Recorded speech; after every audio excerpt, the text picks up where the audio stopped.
আমিরাতে যথাযথ মর্যাদায় মহান বিজয় দিবস ও আন্তর্জাতিক মাতৃভাষা দিবস পালিত হয়েছে। বৃহস্পতিবার দিবাগত রাতে বাংলাদেশ সময় ১২টা ১ মিনিটে বাংলাদেশ সমিতি শারজার কার্যালয়ে নির্মিত অস্থায়ী শহীদ মিনারে পুষ্পাঞ্জলি অর্পণের মাধ্যমে শ্রদ্ধা নিবেদন শুরু হয়।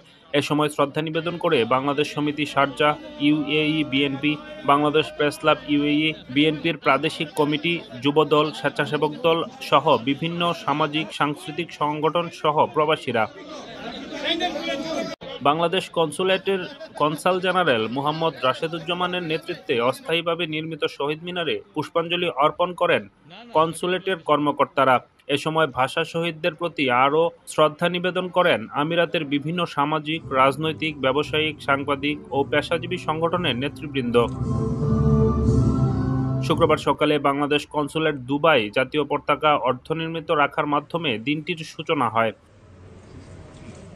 দূতালয় প্রধান আশরাফ হোসেনের পরিচালনায় পরে আলোচনা সভায় পবিত্র কুরআন থেকে তেলাওয়াত ও শহীদ দিবস ও আন্তর্জাতিক মাতৃভাষা দিবস উপলক্ষে প্রধান উপদেষ্টার বাণী পাঠ করেন লেবার কাউন্সিলর মোহাম্মদ আব্দুস সালাম ও পররাষ্ট্র উপদেষ্টার বাণী পাঠ করেন শ্রম প্রথম সচিব শাহনাজ পারভীন। পরে বাংলাদেশের সাম্প্রতিক সময়ের উপর নির্মিত প্রামাণ্যচিত্র প্রদর্শিত হয়।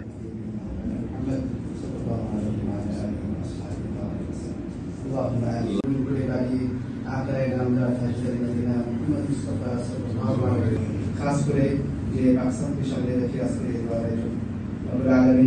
যারা শাহাদাত বরণ করেছেন সকলের রোহাই আন্দোলনে যারা আহত হয়েছেন এবং আমাদের আলাদা 1971 সালের